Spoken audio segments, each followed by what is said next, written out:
নমস্কার বন্ধুরা, সকলকে 2025-এর শুভেচ্ছা। 25শে ডিসেম্বর মানেই ছুটির আমেজ। ইংরেজি বর্ষবরণের আগের এই 7 দিন গোটা দেশ ঘুরতে ব্যস্ত। তাই আমিও তোমাদের জন্য নিয়ে এলাম আরও একটা ঘোরার গল্প। গল্পের সূত্রপাত জলপাইগুড়ি থেকে। এবারে 3 দিনের ডেস্টিনেশন ছিল বিশ্বসেরা বাঘমামার এলাকায়, মানে সুন্দরবন। ঘোরার ব্যাপারে আমার পরিবার আমারও আগে। বলা মাত্রই এক পা বাড়ির চৌকাঠের বাইরে। অগত্যা লোটা কম্বল গুটিয়ে ধরলাম দার্জিলিং মেল। যথাসময়ে ট্রেন ছাড়লো স্টেশন থেকে। রওনা হলাম কলকাতার উদ্দেশ্যে। পরদিন সকালে পৌঁছে গেলাম শিয়ালদা। আমাদের ট্যুর অপারেটর ছিল Sundarban eco tourism. 3 days 2 night package with Kolkata to Kolkata pick up and drop by AC bus. 5500 করে মাথা পিছু। সকাল 9টায় মিউজিয়ামের 1 নম্বর গেটে রিপোর্টিং টাইম ছিল। শিয়ালদা থেকে ট্যাক্সি ধরে যথাসময়ে পৌঁছে গেলাম গন্তব্যস্থলে। দেখলাম বাস অপেক্ষা করছে ঠিক মিউজিয়ামের সামনে আমাদের জন্য। চেপে বসলাম। সঠিক সময়ে বাস ছুটল গদখালির দিকে। বাস কলকাতা ছাড়তেই ট্যুর অপারেটর ভাই এর তরফ থেকে চলে এলো ব্রেকফাস্ট ও জলের বোতল।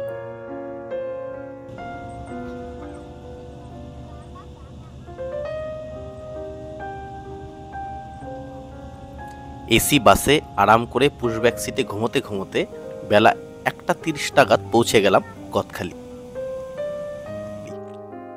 সড়ক পথের যাত্রা এখানেই শেষ। এরপর নৌকাতে ওঠার পালা। বাস থেকে নেমে ব্যাগপত্র নিয়ে সোজা চলে এলাম জেটিতে। নদীতে তখন ভাটা চলছিল, তাই জল ছিল অনেকটাই কম, আর নৌকোগুলোও তাই অনেকটা নিচে দাঁড়িয়েছিল। ঘড়ির কাঁটায় যখন 2:10 তখন নৌকা গদখালি ছেড়ে রওনা হলো দয়াপুরের দিকে। গদখালি জেটির সামনে যে নদীটা রয়েছে তার ঠিক উল্টো দিকে রয়েছে গোসাবা শহর। যেহেতু আমি উত্তরবঙ্গের ফুটহিল এলাকার বাসিন্দা, মানে ডুয়ার্সের বাসিন্দা, তাই সাঁতারটার উপর সেভাবে জোর দেওয়া হয়নি। তবে নৌকায় চাপার পর মনে হচ্ছিল সাঁতার শেখাটা খুব জরুরি, অন্তত সুন্দরবন আসলে তো অবশ্যই। নৌকাতে আগে থেকেই তৈরি ছিল খাওয়ার। বেলা অনেকটাও হয়েছিল, তাই চলন্ত নৌকাতেই সেরে ফেললাম লাঞ্চ। চিংড়ি, কাতল কালিয়া, চাটনি, মিষ্টি সহযোগে দুপুরের ভুরিভোজটা ভালোই সেরে ফেললাম। গোসাবাকে পাশ কাটিয়ে একটা খাড়ির মধ্যে দিয়ে চলল আমাদের নৌকা ঠিক দয়াপুরের দিকে। দুপুরের লাঞ্চের পর নৌকার সামনে গিয়ে বসলাম।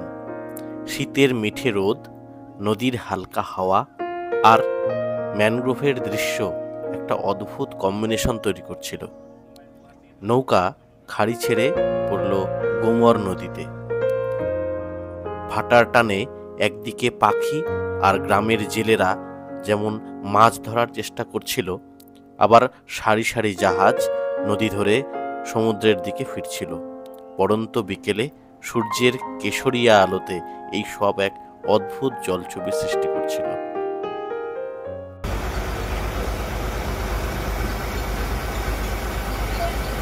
অবশেষে সারাদিনের জার্নির পর সন্ধ্যায় পৌঁছে গেলাম গন্তব্যস্থলে দয়াপুর। থাকার ব্যবস্থা ছিল রয়্যাল বেঙ্গল রিসর্টে। AC double bedroom with attached bathroom. রিসর্টটি বেশ বড় ও সুন্দরভাবে সাজানো।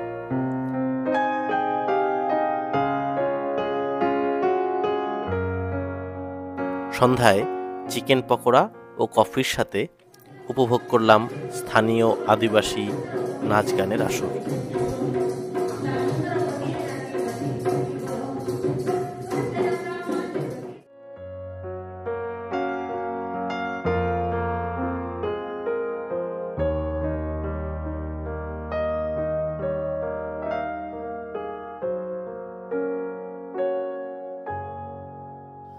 সুপ্রভাত বন্ধুরা, কালকে আমরা উঠেছিলাম এখানে।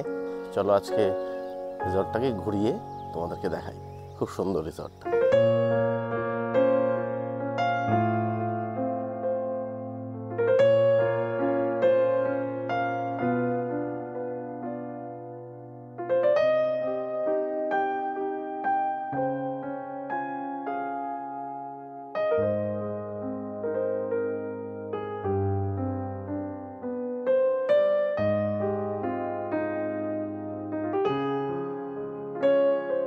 সকাল 8টায় জেটিতে রিপোর্টিং টাইম ছিল। তৈরি হয়ে চলে এলাম। এনারা হলেন শুভ ও সুরজ। শুভর দায়িত্ব ছিল আমাদের দেখাশোনা করা, আর সুরজের দায়িত্ব ছিল আমাদের নৌকার দেখাশোনা করা। 9টায় নৌকা জেটি ছাড়ল। বাজে এখন 9:30 ঘড়িতে। আমরা বোটটা এক জায়গায় দাঁড়িয়েছে। আমরা এখন ব্রেকফাস্ট করব। ব্রেকফাস্ট চলে এসছে। দেখি কি ব্রেকফাস্টে পাওয়া যায়। ব্রেকফাস্টে একটা লম্বা লাইন দেখতে পাচ্ছি। শুভ আমাদের পুরি দিচ্ছে। পুরি আর কি ঘুগনি নাকি? হ্যাঁ, পুরি আর ঘুগনি। চলো কেমন বানিয়েছে খেয়ে বলবো।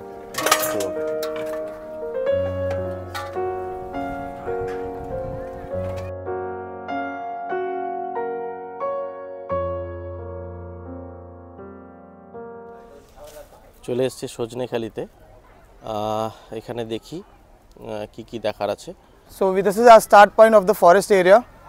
So since you came to Sundarban, so Sundarban is the largest mangrove forest in the world, as well as the largest delta in the world. So we in this deltic region, we as it is, we have a division between Bangladesh and India. So the Indian portion, we have 9,630 square kilometers of area of Sundarban. In this area, we have 102 islands. So in this 9,632 square kilometer, there are only 102 islands on the Indian side, and the rest is on the Bangladesh side. Since the Sundarban is divided like the Indian portion, the 102 island, out of that there are 54 islands which is human habitat, which is inhabitant. So the rest is forest. So forest and the forest islands and the human islands, they are all very close by, and the tiger is the threat out here. So the tigers, they are outstanding swimmers as well as they are man eaters.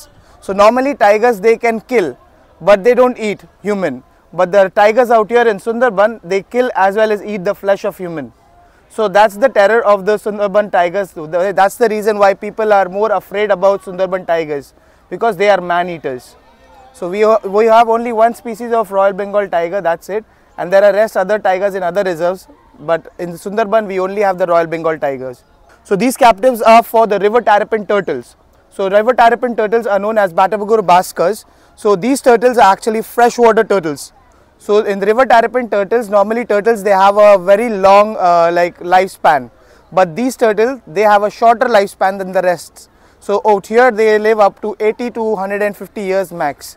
So these turtles are freshwater turtles, and they are actually getting extinct in the forest. So that's why their forest department have made a captive out here. So the green area, the green portions which you are seeing, these are the forest area. So the forest area is also divided in 3 parts. One is the sanctuary zone, one is the buffer zone, and the other is the core zone. So the core zone is explained as it is, that's the core zone. So no human being, no travelers, no tourism is being conducted in this area, because it's totally an animal kingdom.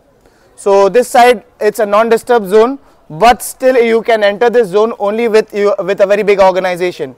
And this is the buffer zone. So remember, I told you all, for the honey collection and crab catching, people go on to this buffer zone. So most of the deaths take place inside the buffer zone. So the death count right now in Sundarban is approximately 80 to 85 people dying every year. So the most deaths take place in the month of April and May, because that's the time when the bees, they come and they make honeycombs, right? And this is the sanctuary zone, which is a safer zone for the people, those who travel. So for the tourists, this is the zone which we are allowed. Over here, the spottings which we have done so far, the photographs which we have taken of the tigers, which has been taken from the sanctuary zone itself. So it's very equivalently sailed around this area. So even we have seen tigers in this area. So maybe you all even can have a chance of spotting the tiger.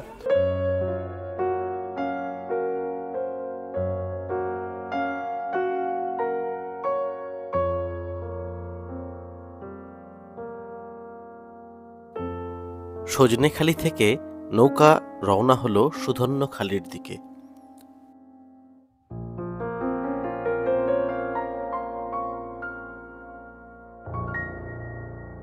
একটি ছোট খাড়ি ধরে এগোতে থাকলাম।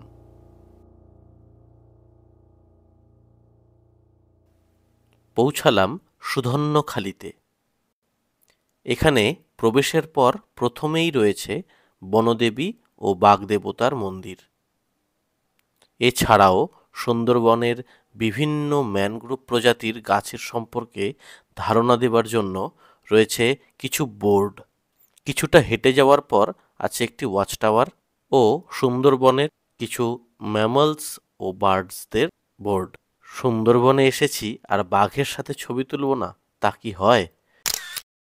সুধন্যখালি থেকে বেরিয়ে একটি বড় খাল ধরে নৌকাটা এগোতে লাগলো। নৌকাতে সবাই উৎসুক চোখে এদিক ওদিক দেখতে লাগলাম। খালের দুপাশে তখন ঘন জঙ্গল। নৌকার মোটরের আওয়াজ ছাড়া আর কোনো আওয়াজ নেই। সবাই একদম চুপ। জোয়ারের জল কমে আসলে কাদায় ভরা ম্যানগ্রোভ ধীরে ধীরে জেগে ওঠে।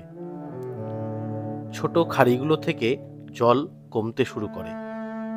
আর ঠিক এই সময়ে বন্যপ্রাণীরা বেরিয়ে আসে খাবারের সন্ধানে। এটাই সঠিক সময় ওয়াইল্ড লাইফ সাইটিংয়ের। নৌকা ধীরে ধীরে বড় খাল থেকে একটা ছোট খাড়িতে প্রবেশ করল। ম্যানগ্রোভের বন যেন আরো চেপে দিল নৌকাটাকে দুপাশ থেকে। খাড়িতে জল তখন অনেকটাই কম। দুপাশে কাদার পাড় বেরিয়ে এসেছে। তারপরই হঠাৎ চোখ পড়ে গেল পাড়ের দিকে। ক্যামেরা রেডি ছিল, তুলে নিলাম ছবি।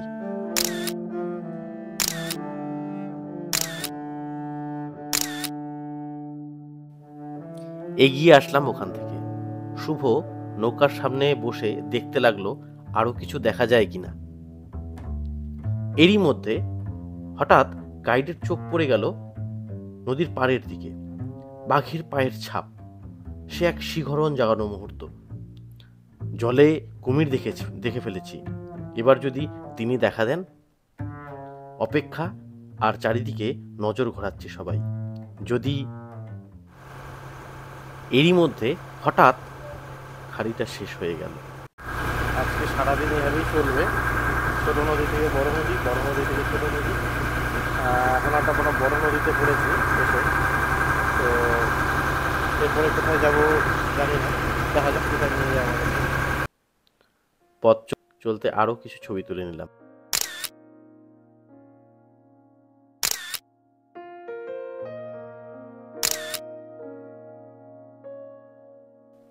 একটা বড় খাল ধরে এগোতে লাগলাম দোবাকি ওয়াচ টাওয়ারের দিকে।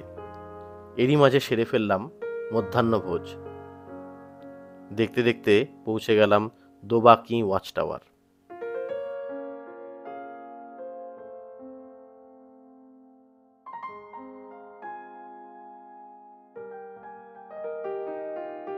দোবাকি ওয়াচ টাওয়ারে রয়েছে একটি ক্যানোপি ওয়াক।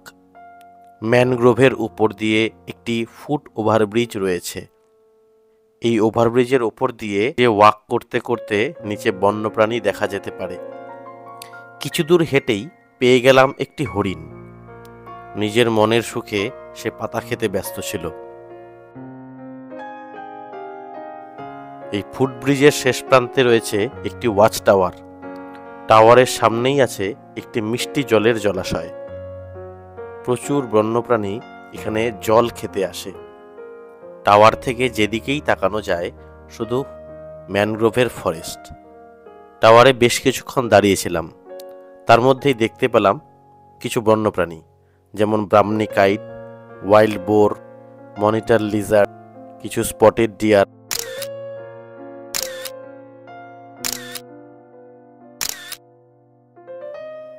দোবাকি থেকে বেরিয়ে নৌকায় চাপলাম। খালের জলে তখন এতটাই ভাটা যে জঙ্গল নৌকার থেকেও উপরে উঠে গেছে।